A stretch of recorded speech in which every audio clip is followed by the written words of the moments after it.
What's up, dude? It's the second day, bro. Like 24 hours of stress. and, Literally 5 minutes after the last shot. I survived.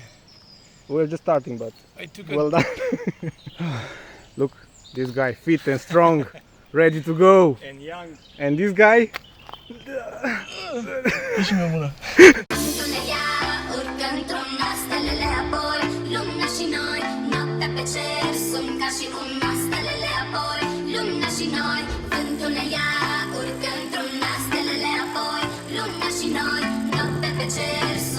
Una